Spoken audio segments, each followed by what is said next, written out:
cast of Anne Juliet, Melanie LeBerry, Paolo Jacques, Philippe Arroyo, Betsy Wolf, and Sark Sands.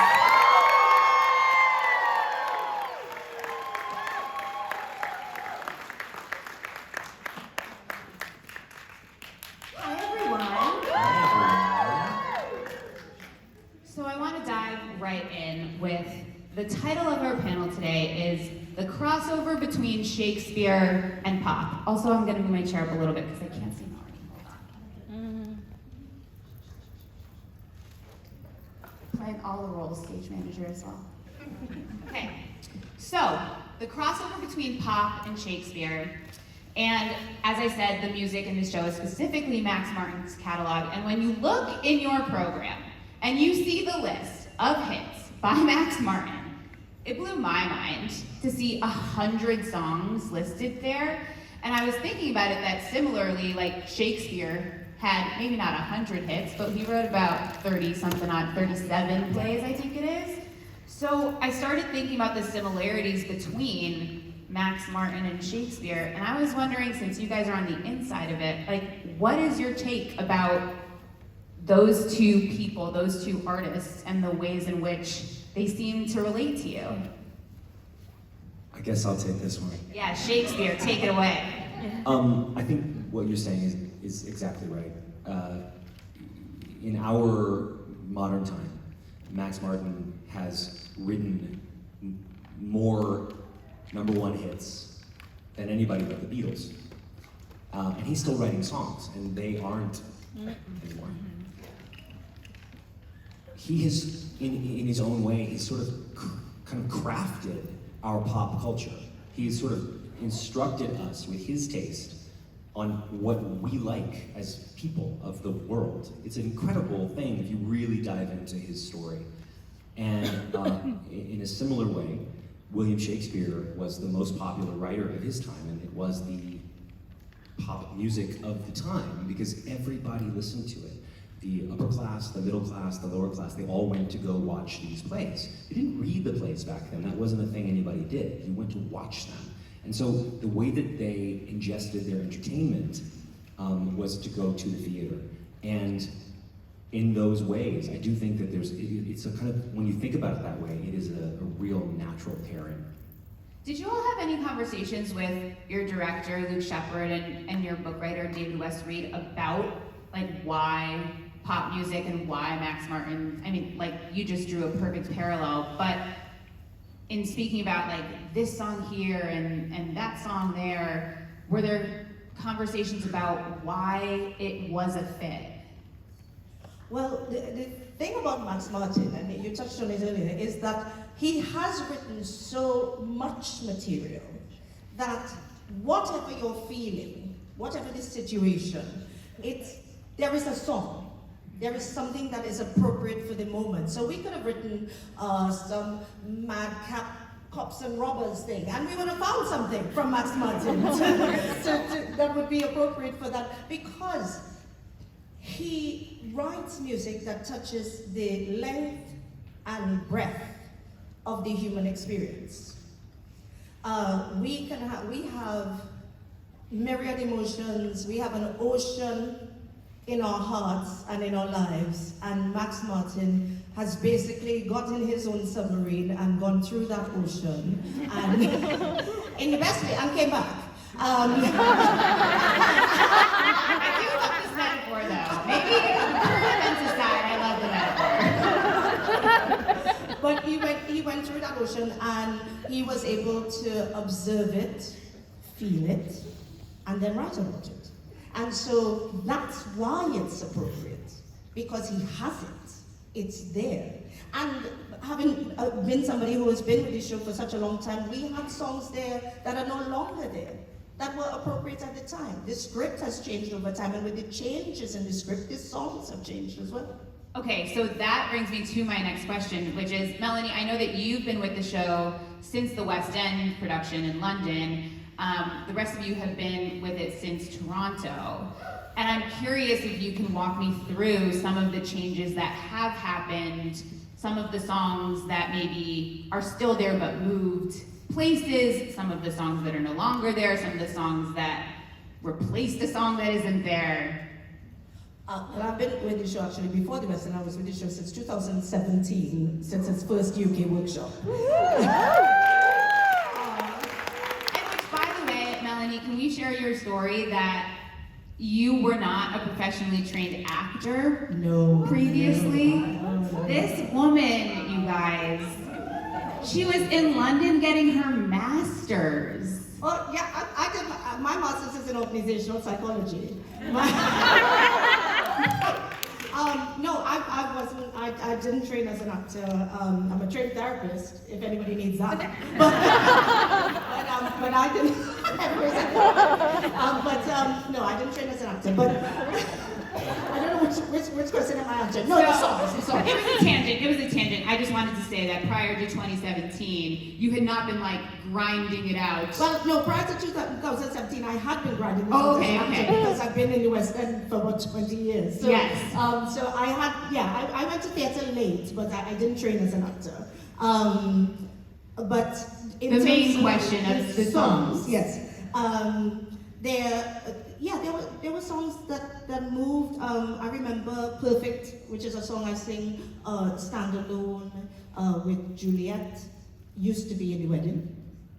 It used to be a song that she walked into. I remember Shakespeare and Romeo had a really beautiful song that they used to sing. I think it might have been Pink. I Don't Believe You is the name of this song, and it was when Juliet had told Romeo, I don't want to be with you, and Anne had snapped the quill, and these two men were like commiserating with each other about how sad things were. It was beautiful. It was a beautiful moment. We decided that we had to make more space for a conversation with Romeo and Juliet, and so there is this thing that sometimes you have to kill the precious things. You have to, Isn't it true? Yeah, you have to kill the precious things to make an even more precious thing. And so there were a lot of changes. There were a lot of songs that were in there that I can't really talk about, that are no longer in there, but we got great stuff like Domino. Yeah. That got put in there that was even more punchy in terms of our journey and Anne's leadership into something that was more vibrant, into a more vibrant world, and Domino was able to get us into that place a lot better. There were lots and lots and lots of changes, but Max Martin had the material. Right. Tell me from your Toronto experience, what were things that were morphing at that time, and what were the things that continued to change, even coming into rehearsals for Broadway, if anything? I think for me, it took me personally a really long time just to find the character. And in Toronto, up until now, it's changed. I think for all of us in many different states, there's been many iterations of the character. But I think that naturally happens as every show goes on. We do 8 a week, so I think there's bound to be some variations on the role, and then sometimes you find new things and you want to lean into that, and sometimes you find new things and that doesn't work at all and you have to pull it back. But also I think from Toronto to Broadway, there had been tiny micro changes, like cuts between songs that just help the entire show flow, be a little bit more that cohesive. pacing is so important, absolutely. Did anyone else want to add anything that comes to mind? Some specific little microcuts. There used to be 3 choruses in Everybody, the boy band number, and kind of the middle one. And we thought, they can't do that. That's not gonna. Right. And it worked so well. See, and that's so interesting too, because then you're working not only with Max, but then you're working with your orchestrators and your vocal arrangers and all of the people who come together to make a piece of music sound the way it does on, say, the Anne Juliet cast album versus the original Backstreet Boys album, right? I think the biggest and most impactful change that I can think of right now is in the song Stronger. In Toronto, and I believe in the West End, Juliet would get to the end of that number, stronger, that's on the album, right?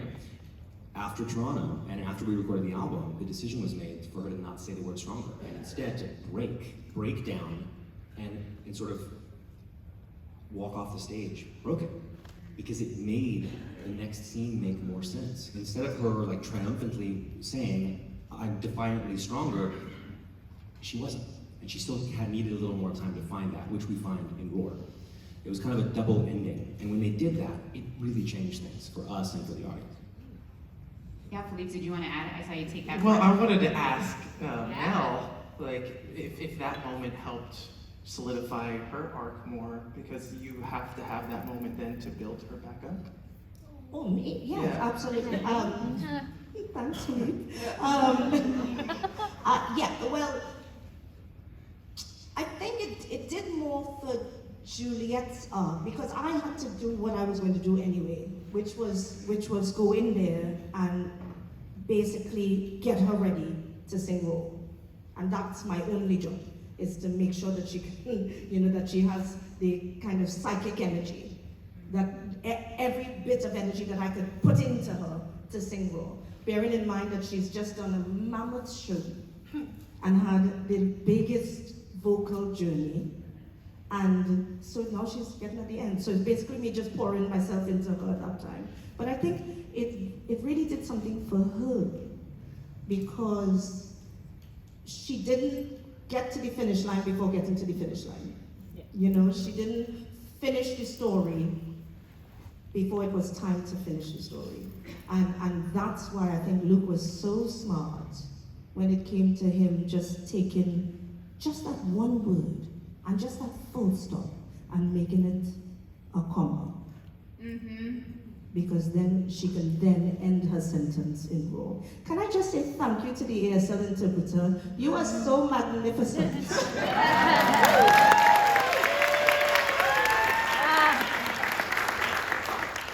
Yes, thank you so much. And thank you for that insight. I love, Melanie, how it sounds like you, Melanie, are also becoming the nurse to Lorna to get her to that moment, right? Like, you're the nurse to Juliet, you're Angelique, but you're also like thinking about her as a performer and the energy that she needs to make it to the end of the show. I'm the nurse to all of them. All the babies. Well, not to me.